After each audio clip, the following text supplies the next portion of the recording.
Alright guys, what's up? Ayun, sa ating paglalakbay, nakita natin yung bagong motor ng Yamaha.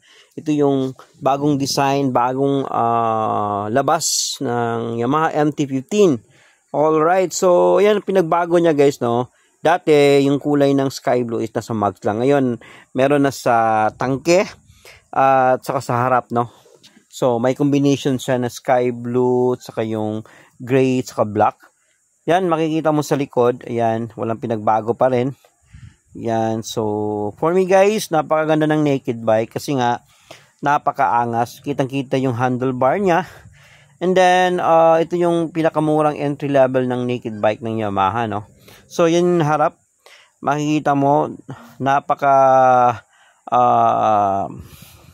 kapal ng telescopic front shock, no?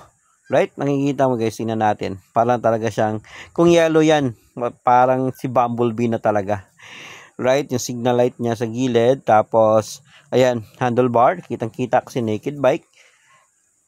Alright, so yun guys, ito yung bagong labas ng Yamaha, which is the Yamaha MT-15. So, makikita nyo na siya guys sa lahat ng Yamaha store, dealer. So, sa amin, meron na siya dito sa Yamaha Power Depot doon sa Odyssey Maningkol.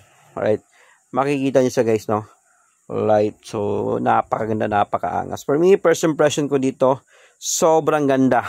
Promise. Hopefully guys, maraming salamat and thank you.